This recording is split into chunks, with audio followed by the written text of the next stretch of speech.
about that. No way, dude. Okay, cool beans. Cool beans. All right, what's going on, man? Just, it's cold outside. It is. It's Missouri, man. The Four Seasons. I left my chapstick at home. I'm not, going to cry about it or anything, but... You think deodorant would work as chapstick? No, fuck no. That sounds awful. That sounds like a Fear Factor If you event. had to, though. If I would just let my lips be chapped. I would not put some Axe Phoenix Non-scented deodorant. non-scented deodorant. Yeah. I don't think it's not designed for that. Check this out, dude. So, I was driving today to go to Home Depot, and I'm on 58, right?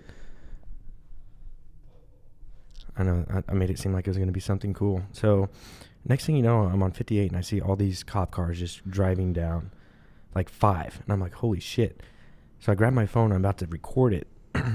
And for some reason, I'm like, no, I'm not going to record it. Next thing you know, dude, in front of the 5 cop cars was this F-250 high-speed chase on 58. No shit. So I literally pull over, and I had like 30 seconds to capture this moment. And I could have probably sent it to KBC 9 News or something. Oh, totally. Totally. They would have ate that shit up, man. And I just see the high-speed chase right by me. And I saw the dude in the car and everything. And after the 5 cop cars, you see like 5 more right behind him. Not even 5 seconds later. And then after those 5 cop cars, you see like 2 more cop cars from 3 different police departments. You are not getting away in a truck. I'm sorry. I don't know what the fuck you think you can do at that point. All you're doing is making your life worse. Literally, you're just stacking up felonies at that point. Just go on ahead and fucking pull over. Just go on ahead and pull over, man. I'm sure that guy's caught. Yeah, he probably had warrants and stuff. I checked local news, and you couldn't really tell anything, but... That takes a lot, man. Like, poor life decisions. I'm sure that guy's... Yeah, poor life decisions. That's all I have to say about that. That's exciting, though. It's exciting stuff. It was exciting, and it was beautiful to watch and witness and see something like that. So, I just wish I would have recorded it just to see it over and over again. Yeah, you could have put it on your Snapchat story or something cool. That was the plan. But oh well, it didn't happen that way, and here we are. Yeah. So I know last week we were talking about some good stuff, and this week we're going to talk about some great stuff. You're right. Last week was some great stuff, too. Jimmy Fallon it, bro. Just play it up, man. Go on ahead. This is the best show that's ever going to fucking be on the podcast every night. That's just Jimmy Fallon it every night. Why? Because I'm an idiot and I'm your boyfriend? Oh, yeah, yes, I am. I know what you want. That's the greatest Jimmy Fallon thing, that, in my opinion. I'm not a big fan of the late night show, but I do love Idiot Boyfriend Song. I actually went on a couple years ago. I was all about the late night show with Jimmy Fallon, like whenever he took it over. I was excited for him. And then, yeah, I think Jimmy Fallon's a great individual. I just, I don't do the late night shows anymore. Yeah, definitely not. Yeah. There's too much access to other things that I enjoy more. I'm not down, I'm not saying it's shit or anything, but I have too much access to other things, We have too many options in this day and age. You really refine. If you're spending time watching something, it better be good because you have access to literally fucking everything. We need everyone to have access to Talk Junkies and literally listen to every single week, every single person in the United States, 350 million people listening, even if they're a baby, listening to our show at all times. Oh, of course. Sunday. Of course. This is better than late night with Jimmy. This is real, man. This is real. 100% real. Unfiltered, raw, like unbiased fucking... some shit. Well, I guess we are biased, but everybody's got to be a little bit biased. But, we talk about the real shit. We're not being influenced by any companies or anything. So no. That's a bonus. I want to start doing ride-alongs, and I need to get with a police station that would allow me to record and upload to YouTube. And I'll just start recording that, too. I think that would be cool. Well, it's called cops. Well, no, and then they have live PD, but I'm gonna put a little twist on it, man. I'm quick, I'm fast. I get out of the car quicker than those guys. I'm good. Yeah, I'm ready. You are fast. You're a squirrely, man. You're squirrely as fuck, man. Exactly. So what's up with this minimum wage bullshit, man? Missouri's raising. Oh man, let's hop into it. I've talked a lot about this. It's scary. For those of you who don't know about Missouri's minimum wage, it's currently $7.85 per hour. Now, as the 1st of January, it will go into effect at $8.60 per hour and gradually raise up until the year 2020, I believe, or 2022 to $12 an hour. Thoughts? That's too much. Yeah. I mean, at restaurants, you're going to have food runners and hosts making $12 an hour. That's Tell people the consequences of what's about to happen. and see, this is the thing. Like, first of all, that's just too much in general. It shouldn't be going up to $12 an hour. I could see it being raised, a little bit. Obviously, it has to raise at some point, but I think over that time period is just too much of an influx, because what's going to end up happening, like anything else, is it's not just, you don't just raise the minimum wage, is you end up raising the wage of everyone else. It's not just like, oh, I make $15 an hour and now the minimum wage, jumps $5 and I'm just okay with making $15. Now you're upset because you're looking at people that you look down upon, that you're like, oh man, this financial difference was so much between us, and now they're making just a $2 difference, when it was a $7 difference.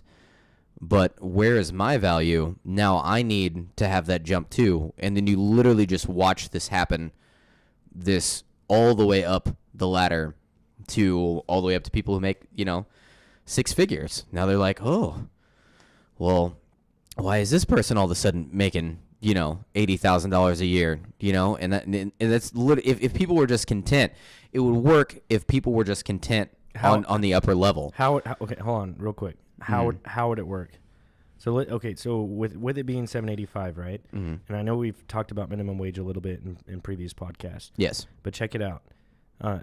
Obviously, people at McDonald's, $7.85 minimum wage starting out. If you're 16 years old, and that's your first job, wherever your first job is, restaurants mainly, $7.85 in my opinion. And whenever I was 16, it was like $6 something. That's $7.85 is a decent wage for someone who's 16 years old. Yeah, it is. So you don't need any more than that. The liberals are trying to say, or the majority of people who are for minimum wage are trying to say that someone who is 16 years old needs to make $12 an hour. That's what they're saying. That's too much. You're 100% right. That's too much. How does that make any sense whatsoever? This has always been my thing, and I will stick to this. This is actually a Jim Rohn. I don't know how many people out there actually know who Jim Rohn is. I'm not going to get into him, but this is where I've retained this information, and I agree with him when it comes to this. He was like, you don't need to change minimum wage because people value their time is how they make money, when that's actually not the case. And this is very true. People equate the money that they make to, I make X amount per hour. You need to quit looking at it like that. What you need to look at is the value that you bring to the marketplace as an individual, given experience, knowledge, character, all these things which you can improve on. So the whole point is make $7.85 coming into a job, but improve upon yourself and become better at that job, and then you become more value, thus you bring in more money to the marketplace, thus allowing you to make more money, and thus you get a raise and stuff like that. But what about that doesn't apply? It applies to everyone, but at the same time, it doesn't apply to everyone because not everyone applies themselves. What about the people who just stay stagnant? So that's the thing. That's the thing. So do the people that just stay stagnant and refuse to improve upon themselves and refuse to put in more effort to bring in more value to the marketplace, do they deserve more money? Once you hit a certain age gap, I think, just for purposes of, I guess it doesn't really even make any sense, but just let's say you work really hard and you eventually earn $12 an hour, right? 12 or 13, and you're like 25 to 30 years old, and that's just really, you're content with that, and that's what you want to do for the rest of your life. I think it should. I don't know. I think that's kind of weird to think about. I think it should raise be in that aspect because we need those people. to stay in those job places, or we need people to be in those job places. Not everyone can keep climbing the ladder and succeed and make all the money that they want. I will rephrase this. Even though I fully stick to what I just said before about don't have the idea that we need to raise minimum wage. What you need to do is you need to have people having the understanding that you need to start like carry the weight kind of thing. Just become better at what you're doing, or find something that you do better, and the money will be there. The money will be there if you put in the work and the effort. That's what it's all about. You shouldn't ever get more than what you deserve, because that's how the system is set up. Is you get how much work you put into and how much value you bring to the marketplace is what you will get. But get back. You're always going to have the lower class, correct? Yes. So there will be always a lower class. How do they live? So let me say this: should the cost of living be more effective towards like the poorer people? So yeah, okay. So minimum wage can be raised, but at the same time, if everything else just goes up, what's the point, kind of thing? Because if you're just looking at a cost of living. Because it doesn't matter. You could pay people $100 an hour, but whenever you're paying $100 for a loaf of bread, that doesn't matter, kind of thing. So what you're really looking at is a comparison to cost of living to minimum wage. You're looking for that fine balance, and where is that fine balance? You need to find a fine balance. So think about it like this: when's the last time Missouri had minimum wage increase? I don't think either you or I know the answer to that question.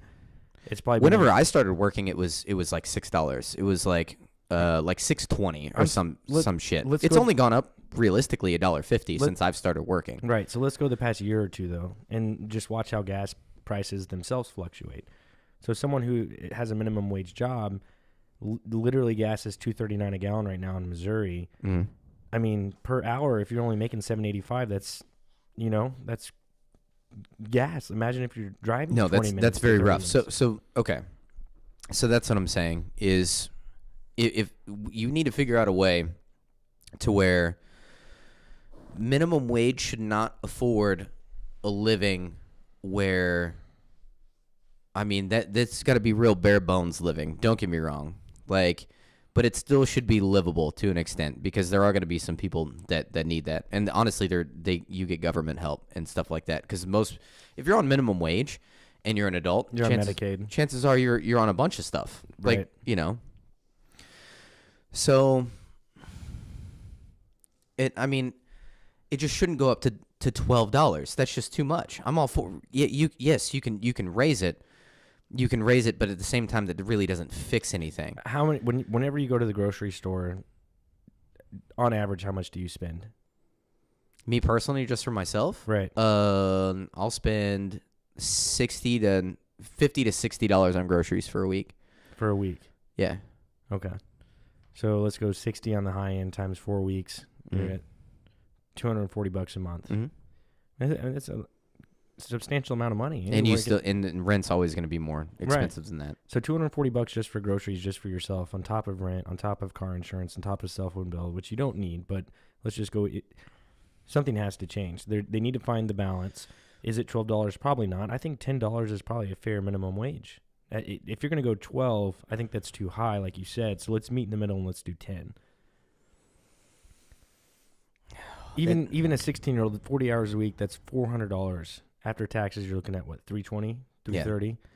Yeah. I still think that if you're a capable adult and you have to apply yourself, you should, even at starting out at what the current minimum wage is, at whatever job you are, should be able to work your way up significantly up to $12. Then, Not everyone's you and I, though. Not everyone's people with hard work ethic. Some people aren't able to have work ethic, maybe due to disability or family. Excluding disability and just somebody who doesn't want to put in the effort kind of thing. Do they need to be where all of a sudden they need the same amenities as somebody who worked hard enough to get up to that pay level is my whole thing. Because that's just how I see it working. Start the minimum wage wherever. It doesn't matter. Start them out at $1 an hour. But once they get better at doing what they're doing and they create value for themselves, then they become paid more.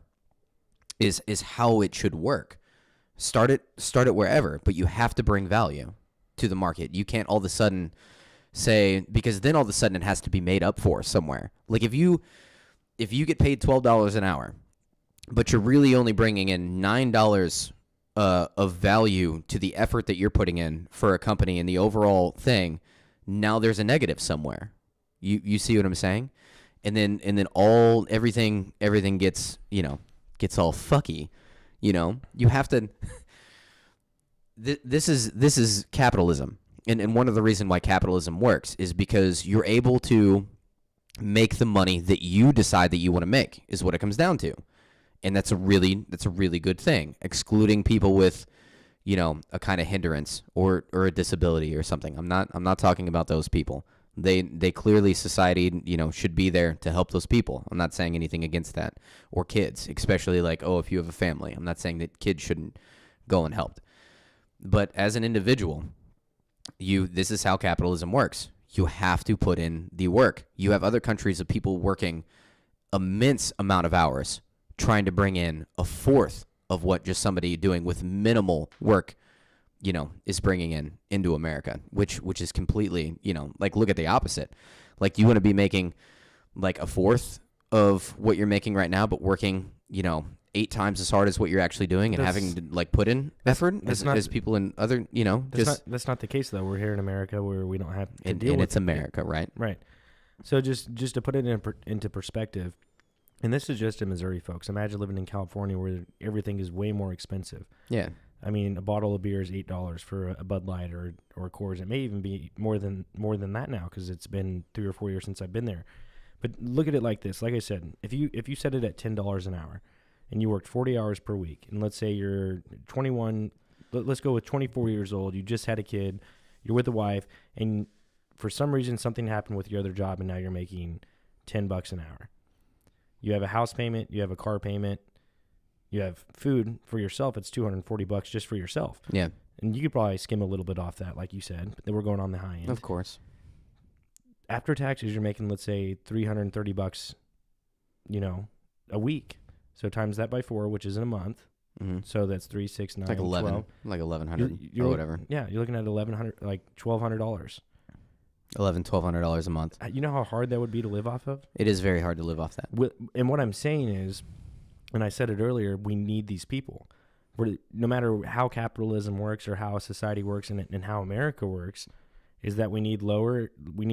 Can you not pay hardworking people no matter what they're doing? I don't care what job it is, but if they're hardworking and they show up on time and they work hard and they bring value to the company, that the company can give, because they're making the company more money because they're better at their job. The company will thus pay them more, right? So they should be making more than minimum wage. So what I'm saying is, if everyone worked hard and everyone had that mindset, then companies wouldn't be able to survive, because then you'd have to give everyone raises. You know what I'm saying? Well, I guess at that point you could run less workers, but what I'm saying is basically you're not gonna always have those hard workers. And within today's age, you're right, capitalism is a thing. So it trickles down to where all of a sudden the multi-billionaires have got to give up maybe a little bit to fund their hardworking company to sustain what they have. If it trickles down to the 1%, you know how hard that is to do. It's extremely hard. They're about cutting hours and making profit.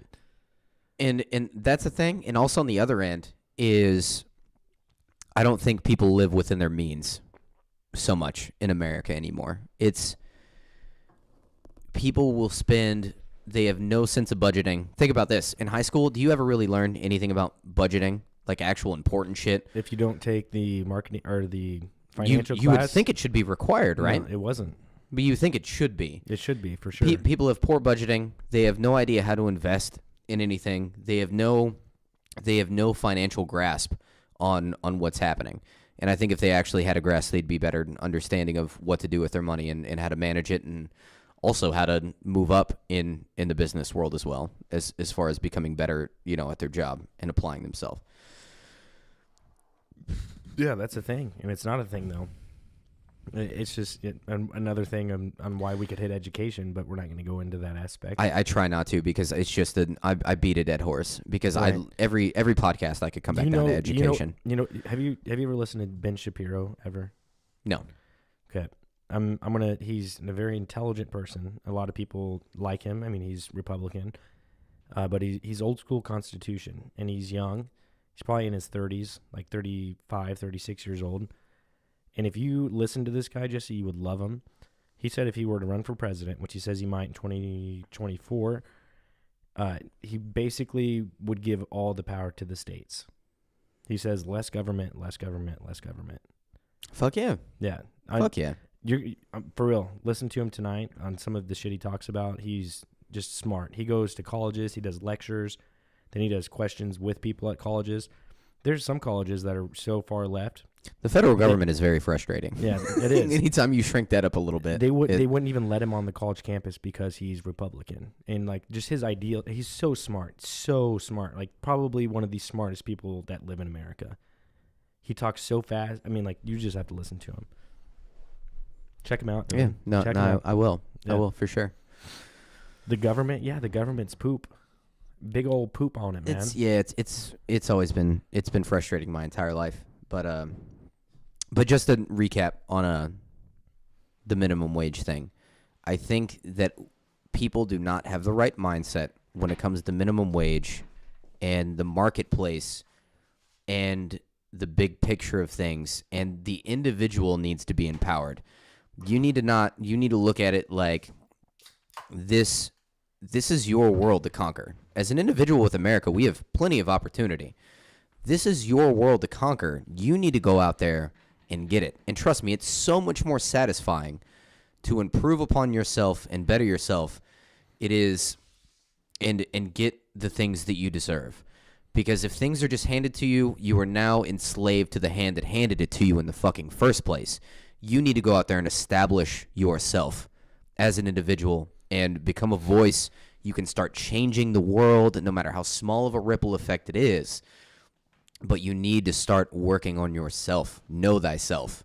That is, yeah. And I know maybe I came off a little bit off minimum wage there, but that's what it comes down to. Is you need to, if you work hard enough and establish value, the money will be there. I don't care if the minimum wage starts out at $10, $1, doesn't matter. If you bring the value to something, the money will be there.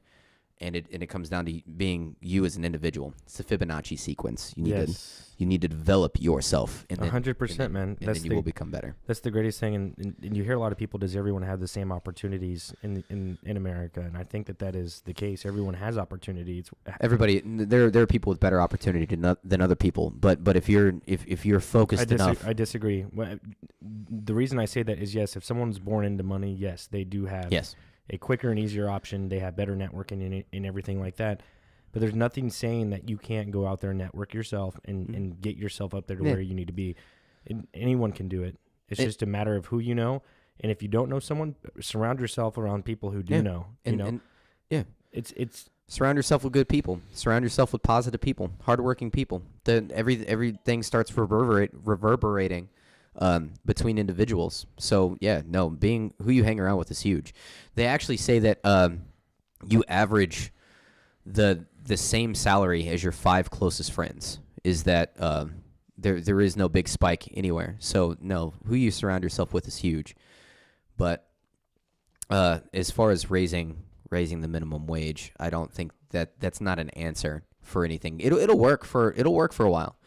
It'll work for a while, and then all of a sudden everything else will catch up, and then rent goes up, and loaves of bread costs more, and milk costs more, and everything else just goes up because of And that's I wish I would have done a little everything bit of else research and will equalize. just looking on price raises, like on stuff exactly what you just said, milk, bread, all those. Coca-Cola now costs $2 a can as opposed to $1. It's crazy, insane. Yeah. But I would like to just see the raise, the fluctuation in inflation compared to minimum wage raise. If time is due now for that raise, I think it should happen. Yeah. And the people voted and they wanted it, and that's what they got. But like I said, they need to meet in the middle, and they need to find that balance to where it still has competitive drive that allows the workforce to blossom into that beautiful flower that it is. And there's a whole bunch of other points to that too. With and it's not like we covered all that. There's so many variables with all of it, and I'm not even saying I have it completely right. That's just my general thoughts on it right now. Obviously, I hope everything, dude. I hope fucking everything works out, and people are happier, and and all that. I just don't. My faith in it's just a little low because the mentality behind it I think is a little warped for the whole aspect of it. But. Oh, there we go. I was on a little bit of a tangent there. Yeah. What was your question though? Basically, evaluating like the future, and where we're going, and then just kind of thought about at the core of humanity, have we really changed? Like, what's language changes, technology changes, morals change, but at the core of human beings, like needs and necessities and survival and everything kind of keeps us, kind of on this level of like being human. Like if you were to look back and compare somebody 500 years ago and their wants and needs and what drives them and just the core of their being, is it really any different than what our core stuff is like right now? Is it really any different? So what I'm saying is everything else, like a bunch of stuff can change around us, like Facebook and internet happens and everybody has cars, but we're still human beings, like they were human beings, and language changes and everything. But how much have we really internally, like core shit have changed? I think probably not. I think we're actually digressing in that aspect. For such a long time, you didn't have technology, and when you go 1800s, 1700s, or in going into the 1900s, into the 20th century, I think before you had internet, I think it was a beautiful time. You go out, you talk to your neighbors, you're involved in your community. I know church was a big part of that, and maybe not for the right reasons, but it really didn't matter because you were connected with everyone. And I think now with the way technology is, it's making it less and less connected in the aspect of actually having human interaction. Now you're having human interaction via, your phone, or basically, your phone or your computer, because you're constantly on your phone, you're constantly on social media, you're looking at what other people are doing. And this isn't, new news. This is old news, and this is something we've been doing for a long time. So if anything, I think when it comes to the core of the human being, I think we are digressing. And the reason being is because of technology. And whether or not it's for the better or for the worst, I think it's for the worst. Because we're going to have less and less social interaction. And that's just how it's going to be. Because eventually it's going to be virtual reality. And I guess maybe in that aspect, we'd be able to communicate with other people and be involved with other people without worrying about what's going to happen to you. Because worst case scenario, you have a surrogate, you have a robot that's you, but you're sleeping and you control your surrogate. I don't know. But if you like I said, if you ask me, in core, when it comes to the core of if we are developing, no, we're not. We're not. I think we are digressing, 100%. Yeah. There's no way around it, man. That's mainly on a social level. But that's what humans are. We're social. And whenever you change the environment of how we're being social, could change, I guess, the core of us to an extent. To an extent, when you talk about society in general and whether or not we're changing, when you compare it to the past 100 years, we have changed substantially. I mean, yes. We've had internet since what, the 70s, 80s, and the internet, can't talk about the internet what being I'm an saying influence is, until the 90s. That's what I was about to say. Mainstream internet for everyone is late 90s into the 2000s, where everyone was able to access it. That's completely changed us, dude. It has been. What is that? Crow talked about this, about the transhumanistic movement, which was a very interesting podcast. But I just want it to move in a good direction, and maybe it's not so much that everything is just clear cut good or bad. You kind of have to, take it with what it is. But I don't know, man. I just want a world where everybody's chill with each other and like treats other people like how they would want to be treated. I think just with that one like rule alone would be like if everybody treated everybody else like how they would want to be treated. I understand that's biblical, but man, that is so like fundamental to society and creating a good society. And that you're right, that's very essential. But when you have the internet taking over for people, like with the way that we act around each other, I think it makes it worse. In that case, for what you want for humans to be like, it's not going to happen that way, because when you have less and less social interaction, you're going to have less and less people being nice to each other because they're not around each other. You're around your family, your immediate family, your wife, your kids. Other than that, like in your job, but other than that, you're going home. You're either getting on your Xbox or your PlayStation, or you're getting on your phone, and you're just looking at it. And you're looking at social media. You're looking at Instagram, Facebook, Twitter, all that shit, man. And it literally consumes absolutely everything. Imagine back in the day when you didn't have any of that shit, and you're just hanging out with your family. You're forced to be with your family. Not in a bad way, but you're forced to have social interaction with your family. When you had kids back in the day, you couldn't just be on your phone while your kid's just around playing. You're with your kid while they're playing. You don't have the option to get on your cell phone and just get lost in the cell phone and not even pay attention to your child. You know what I'm saying? Right. Yeah. Like, that's not an option. And now it is an option. And now I guarantee you that there's majority of people in the Western civilization that are doing that. Yeah. Do you know what I wish for me as an individual? And I don't know how much this actually stems over or segues over from what we were talking about, but I wish I could be more defined with my opinions, because I'm almost timid and I'm almost scared to give my opinion on a bunch of things. There's some stuff that's real clear cut, you know, and mainly because it's just the general consensus of the majority of the people that I'm around, to where I know that, you know, this isn't going to make people upset. I think I personally worry too much about, I guess, offending other people or having them judge me for having a certain opinion on actual beliefs. I don't know where you stand on that, but I noticed that that's kind of a difficulty, and that shouldn't be a difficulty, because that creates, and I understand this is a personal thing, but it doesn't create a very progressive society whenever people are afraid to speak opinions about things, because it doesn't help things. It doesn't. But do you think that's an issue?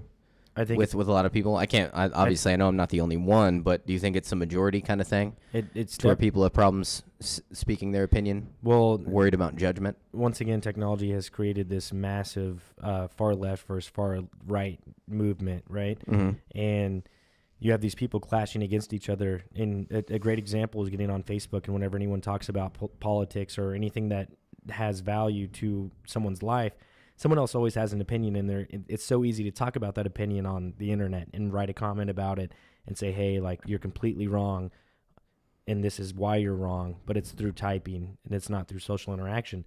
So I have no appeal for that whatsoever. That doesn't get my dick hard at all. Me being able to write something about an opinion online doesn't do anything for me. A lot of people get their dick hard on that. Yeah, no, right? It doesn't make any sense to me. It doesn't, but that's how people voice their opinions, and they feel safe doing that because they don't have to be in front of that person when they're talking about that certain situation. So when it comes to that, I think that people still do allow their opinions to be heard, but it's in the internet, and it really doesn't hold any value because it's not changing anything. Because when I see someone comment, like on our last sports podcast that you and I did last week, yeah, and we read that, like, we laughed about it. At the same time, we said it was a good thing because we don't want people to agree with us 100% of the time. Yeah, no, that's exactly what we want. But imagine, we want people to disagree with us. Imagine if that person was sitting right in front of us and we were able to have an actual conversation, right? And then have him talk about how he feels about that, and then how we feel about it. Mm-hmm. I mean, I think emotions come in too much to play with opinion, because opinion and emotion are two separate things, and they should be separated, because you end up getting way too many problems whenever people start mixing emotions and opinion. That's when wars and shit fucking happen. Like, you need a little bit of apathy when listening to somebody else's opinion that you disagree with, and you need to just strictly listen to the information, not get heated about it and stuff like that. There's probably too many heated, conversations. And who knows how war even starts. I mean, from what we're told, and mainstream media really can't be believed. But regardless, back to what you originally said, am I scared to voice my opinion? I think I am. In the aspect of, if I say the wrong thing, We live in a very judgmental time. we do, very judgmental, and it's getting to the point where America has become extremely soft. You know, I mean, with Alex Jones, and I know we've talked about it, he was deplatformized, speaking his mind. And when has the First Amendment? And I know it's a corporation with YouTube and Google; they're allowed to do what they want. It's their company, But that's still a platform where everybody gets heard. So if all of a sudden you're able to filter it, even though I'm not backing up Alex Jones, but to silence somebody is always like, you're like, man, this guy, and to literally be like silenced, not through, it's not like they set it up to where, you know, they had a debate with Alex Jones and they brought up the points that they felt as though he was wrong about, and then posted a video of them, you know, debating. That would be OG. What he was saying. That would be OG. I feel like that would have been more appropriate. I don't know how realistic that is, but, you know, to live in a, you know, a better world, that's how that should have went down, not to just silence an individual, because all you do is fuel a fire on the other end. You never get your point across by just telling somebody that they're wrong and then shutting them completely down, because all you do is fuel their fire to come back and at you at, you know, 100 times. No matter if they're right or wrong, or you're right or wrong, that's just what fuels the fire. That doesn't solve anything. And that's what's scary, is you can't just take away somebody being able to say something no matter what they're right or wrong, and it doesn't change anything. You come at them with love and appreciation, and like how Martin Luther King Jr. did it with, you know, nonviolence and awareness, and you take anger out of it, and you speak, you know, with passion, and, you know, and that's when things actually change. But sadly, that is not how we are wired as human beings. We are flawed in the sense that we will toss logic out so quick when an emotion comes up, because emotion is so much more potent to a human being than logic. and that's caused a shit ton of issues, you know. But that's how we're wired, though. It is. But we need to be wired in a way that progresses us, right? And being afraid to have your voice be heard, and if you and I say the wrong thing, and you and I are pretty chill guys, just because we have an opinion on something, we should be able to just feel comfortable about letting that opinion out. And I feel like everyone should have that opportunity. No one should be afraid to voice how they feel. Yeah, and this is my thing. Like, so if I could put it on like a fractional level, I am 3/4 worried about judgment for like let's say I have an opinion on a controversial topic. Is that due to the way society is, though? I think that's why. Yeah. So I'm 3/4 worried about like hard judgment, not so much somebody just being like, hey man, listen to my opinion on this. Actual like very rash like attacks almost because of I have an opinion. And then the other 1/4, what scares me is the idea that I'm wrong. And that's like, so 25% of it that's holding me back from saying it is realizing that, man, I'm a human being, and nothing's wrong. Chances are I'm not. I know I'm not 100% right on everything that I say, but it's what I believe in right now. And I've been refining what I believe since I was 17, and there's nothing wrong with being wrong. And I started listening to Richard Dawkins. That was the gate opening for me. Sure. But nothing wrong with being wrong. If anything, just allowing yourself to be heard, that's a beautiful thing. And people can agree with it or disagree with it. You know, when you and I have this podcast and we're literally letting everything that we feel out into a microphone and then uploading it and having people hear it, like when you say you're scared to have people hear it, so am I, to the point where if I had like a government job or anything like that, I would have to delete this YouTube channel because they may listen to it and then they might fire me. Yeah, I know, right? Upon it. We should not live in a society. Isn't that stupid, though? Isn't that so stupid? It's completely stupid. Because we would never, I would like to think that I would never be so offended by what somebody else said that I would want to just exit them from society. This person needs to just dissipate into the fucking abyss because their opinion is so worthless and I have it so right and they're so opposite of me that they need to just be gone. Like, no, yeah. This, yeah. Where's the end goal for maybe not necessarily an end goal? Sorry, that I worded that wrong. What is the objection of the society that we live in? What is the main objection? Like objection or like objective? Objective, sorry. Objective? Yeah. What is our main objective? Where does this lead us? Does it lead us to space? Is that the objective, to like space travel? That's the thing, though. We create the objective. We're not given anything. We're on a fucking ball of dirt out in the universe, and we are deciding what's important. And we as a collective are deciding what's important right now. And what's important won't be important in 100 years anymore. And new things will be important. Well, there is some consistency that's important, like sex. Sex is pretty much the real baseline. This is what's always going to be important. But outside of that, I mean, like everything else changes as far as what's important to us, and it's literally up to us. We decide the whole game that we're playing. We decide who has the pieces. We decide where, the whole thing. It's weird, man. It's weird. It is weird, but because we don't have nobody. It's not like we were placed on the planet and somebody was like, you need to figure out how to get to the moon, or you need to figure out how to get to Mars, and then once you get to Mars, then you won the game. There is no winning the game ever. You just keep playing it. Yeah. Kind of thing. And then we decide all the small shit in between, and then eventually we won't even be anymore. That's what it is. That sounds very nihilistic, but it's crazy to think about, though. Yeah.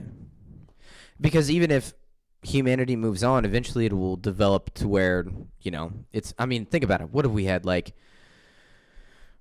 I know this is debatable too, but like 10,000 years of human beings or something, like civilized human beings. I don't even know. I'd go 15 to 20, but that is so small. That is so small in comparison to everything else. Like, so much shit's gonna change. What all this petty shit that we're doing right now, like literally, like they're. So if an alien civilization were to come to Earth right now and they were to rate our society, we're laughable. Well, laughable, but if they were to rate us 1 to 10, we would be a 0. We're not even level 1 as a civilization. We would have to be at least level 1. You can put us on a 0, but no, we're laughable to something. So it's all like a time thing. So you're telling me that just technology just gives us one basis point?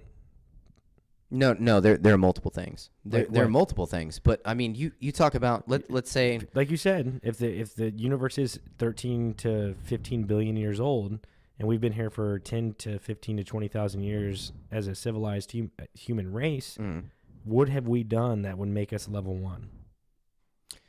I see what you're saying now. Because it's all through the eyes of what we see the progression. We think we've done a lot, but we actually probably haven't done shit. Now I see what you're saying. Damn thing, dude. You're right. We have war. We have poverty. We have absolutely.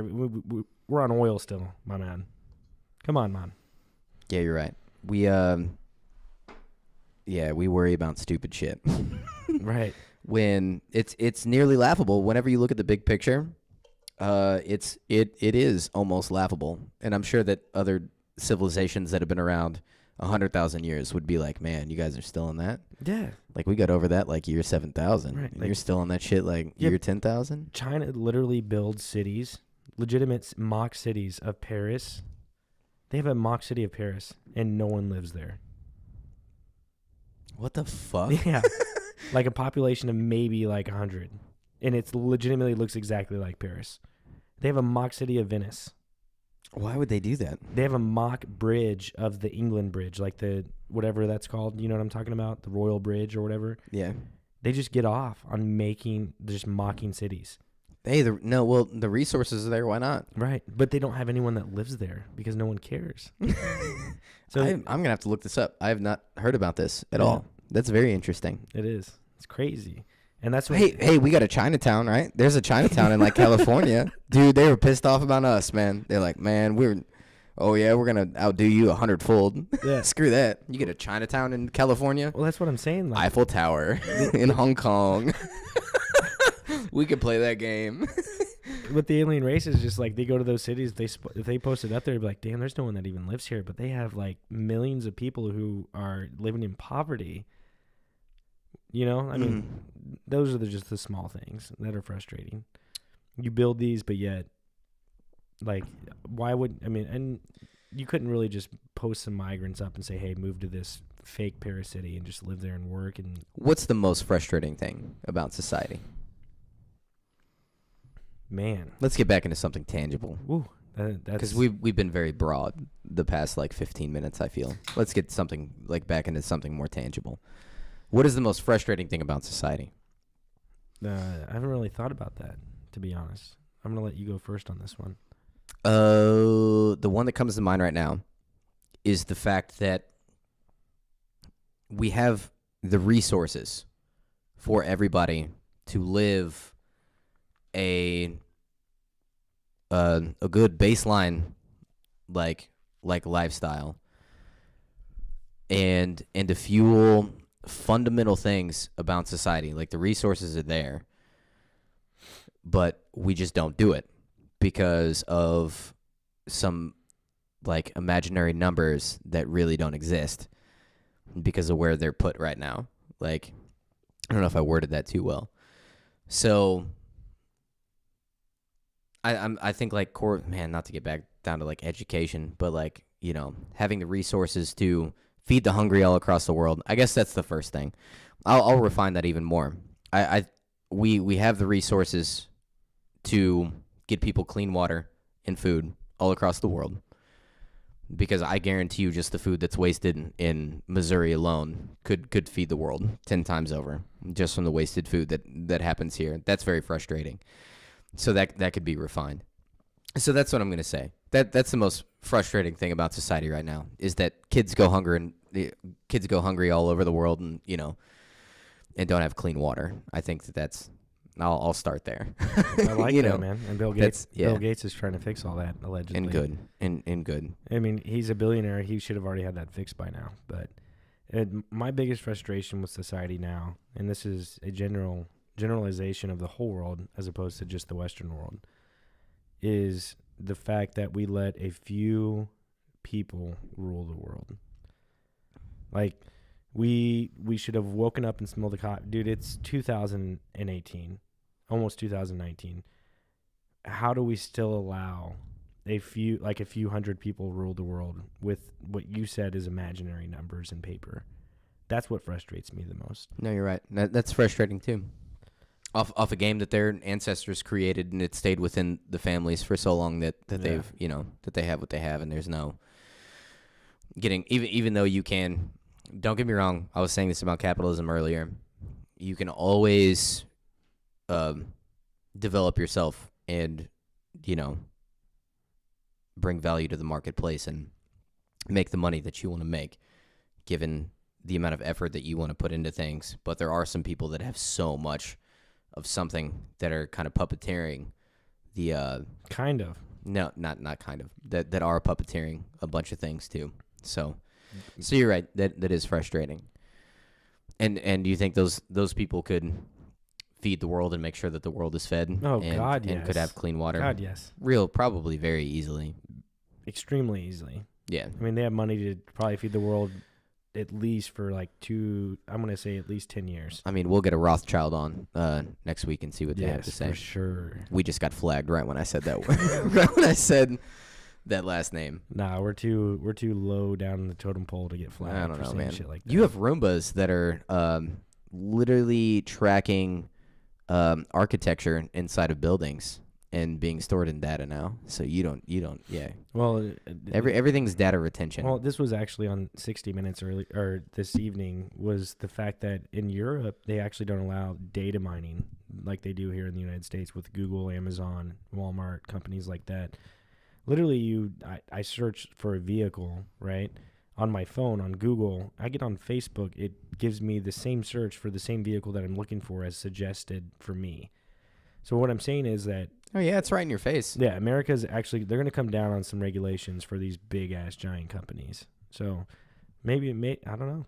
Maybe Trump's doing some good shit, man. At what point does it cross the line with like shit like that? They already have. They've way crossed the line. Yeah, you're right.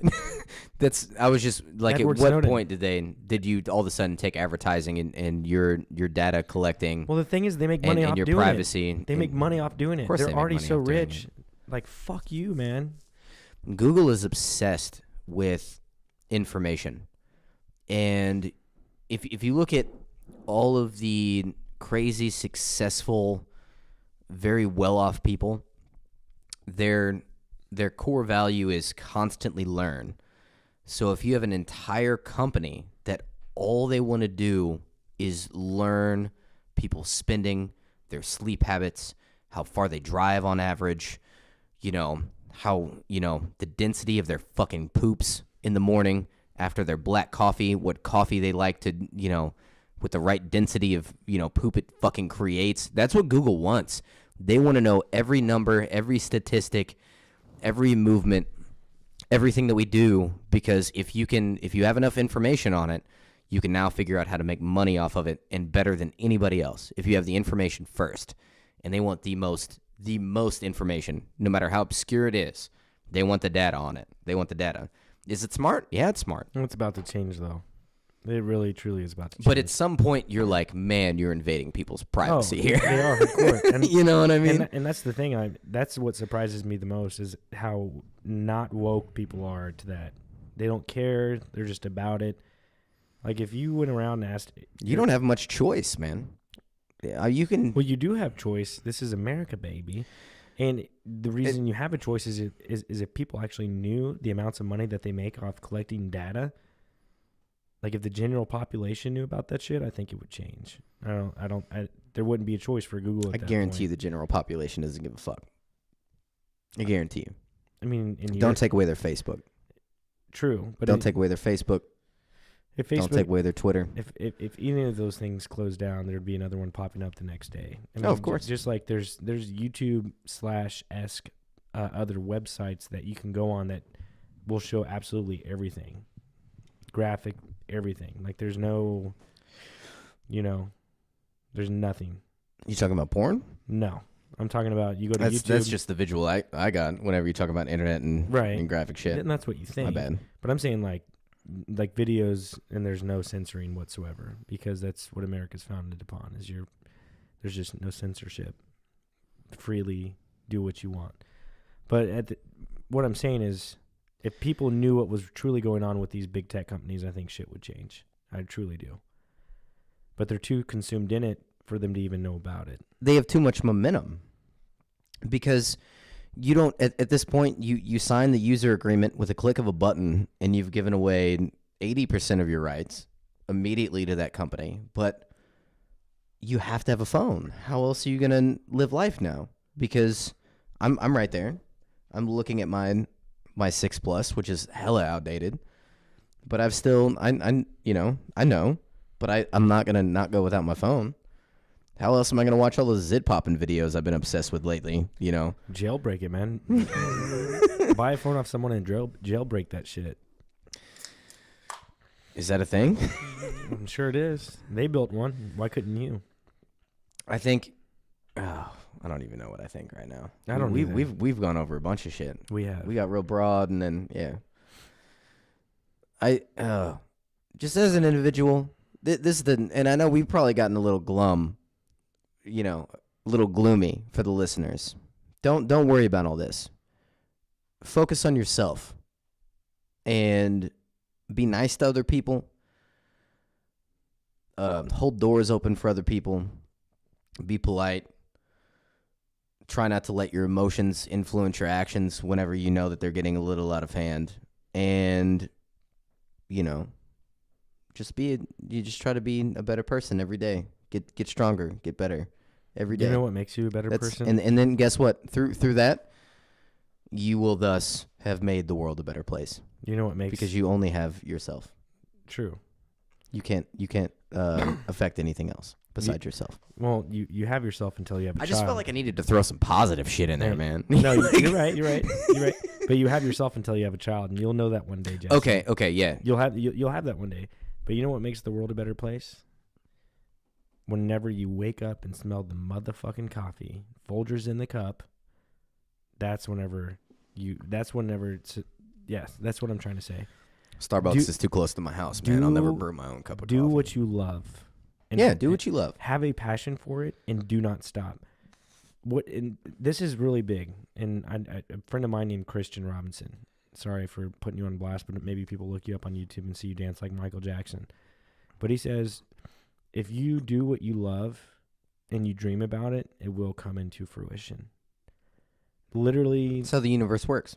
Yes. Do not think about that mundane job that you're doing every single day. Think about what you want to do and fucking do it. Do not work at a dead-end job. Think about what you truly want to do and do it. Do it, man. Do it, girl. Because you can fail at playing it safe, too. Nothing's guaranteed. Nothing's guaranteed. So go on ahead and go out there, and if you want to make a podcast, make a podcast. If you want to dribble a basketball, go and dribble a basketball, man. You'll read some books. Read some books. There's a bunch of motivational books out there. It'll help you out on that journey. 100%. And if you're doing what you love, what does it really matter? What does it truly matter? Because if you're happy doing what you love, let's go. You're right. Sign me up. Dude, I'm going to end it on this. Fucking on YouTube, watching, dude, Australia's 60 Minutes. They have their own their version of 60 Minutes is fucking crazy. They talk about the craziest shit ever. So I'm literally just watching this, and I see, Australia, 60 Minutes. Girl is dog. Girl acts like dog. So I'm like, okay, this is kind of weird, and it was uploaded a couple days ago. Normally it's like a week or a month. But this one was fresh. And it had like 300, 400,000 views. I'm like, all right, I'm going to watch this shit. Dude, this chick was like, she was born, right? And her dad was a drunk, her mom, whatever, same. They had too many kids, so they left their toddler, like a 1 or 2 year old, outside on a cold night. Forgot about her. This is 100% legit. So she is a baby. She's cold. She's looking for warmth. The dogs, like, dragged her into the kennel and, like, took care of her. They left her out there, bro, for, like, 6 years. Left her outside with the dogs. She turned into a fucking dog. I swear to God. What the was she eating dog food? I don't know. They don't go into detail like that. But whenever they record her, this wasn't while she was living with the dogs. This is while she's living in the psych ward. Because as time went on, eventually, they found out. They took her from the house. And this wasn't in Australia. This was somewhere. I forget where it's at. Maybe Germany or Russia or somewhere. Because it's somewhere. But, like, I'll show you whenever we get off the podcast. Literally, like, the opening to it, she barks, and it sounds like a dog, because she lived with dogs for 6 years. And that's like Mowgli. So that's called, she's a feral child. And there's been, I can think of one other, but legitimate case that I've heard that was about a feral child that lived with, can't remember, like wolves or some shit. Right. But she can run like a dog. Like, she acts 100% precisely like a dog. But here's where she's different. So eventually they get her, they take her to the psych ward. She can talk. And this is, I guess, one of the first times where a feral child actually was able to, after a long period of time of being deprived of being around, having social interaction with other humans, was able to actually learn the human language and be able to speak it and have full conversation. And she can do that. What the fuck, man? So she did that for like 6 years, from like that's the craziest shit. From like 2 to 8. Then she gets taken to this psych ward, and then all this shit happens. And so at 8 she got taken in. Yeah, by human being. Well, that's still early enough. No, it's not. It's definitely not. It's, bro, whenever you're from 2 to like 5 or 2. Oh, I know it's detrimental. I understand. And they and in this documentary they actually go over it and they talk about it, because there was this chick, and it was this case in California in like the 70s where her parents actually, from basically as a baby, kept her in a room, and then whenever she was able to walk and shit, they actually took a belt and tied her down to a potty. And they, during the daytime and at nighttime, they let her sleep, obviously. but they didn't say a word to her. They didn't talk to her. They didn't say anything. They just fed her. And she was in one room tied down for like 6 to 7 straight years. And eventually, like, this investigator found out about this. The police found this child. They took the child from the home, obviously. That's awful. It's the worst case ever, ever talked about. But when they found her, she couldn't walk. She couldn't talk. She didn't know language. And they taught her language. And she learned, like, a couple hundred words.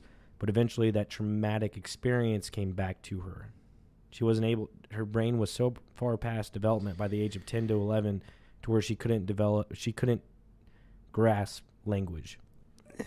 Yeah, no, that's the thing. You have to have a healthy environment from pretty much birth until like the age of, 14 or 15. Yeah. I can't even remember the actual like psychiatric window where they say you really, if some shit happened to you here, it has really negative effects. I need to actually put my face towards the mic.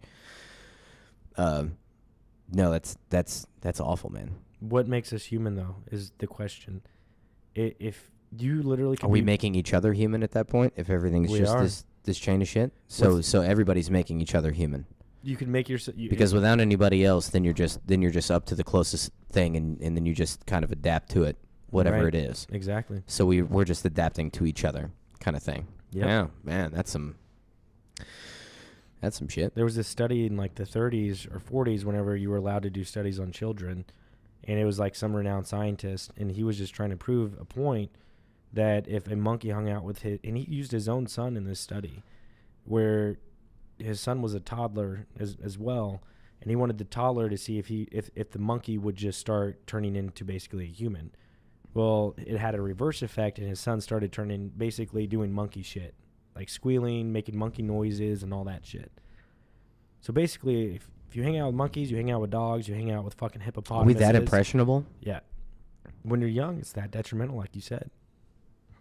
It sounds like we're the more impressionable species, though. Yeah, we are vulnerable, too, at that point. Is it maybe a survival thing?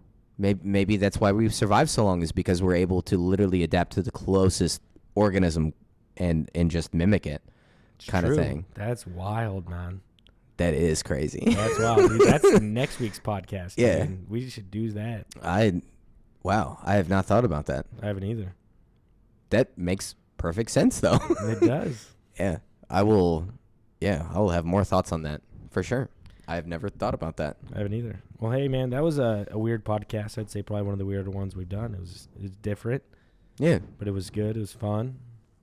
I enjoyed it. It was solid. Same. So, to all our junkies out there, and anyone who's not a junkie, please subscribe and become a junkie. Not to the point where you're an actual junkie, but to the point where you're a talk junkie. Yeah. I could probably word that a little bit better and make the phrase or slogan. I don't think you have better. to specify. Right.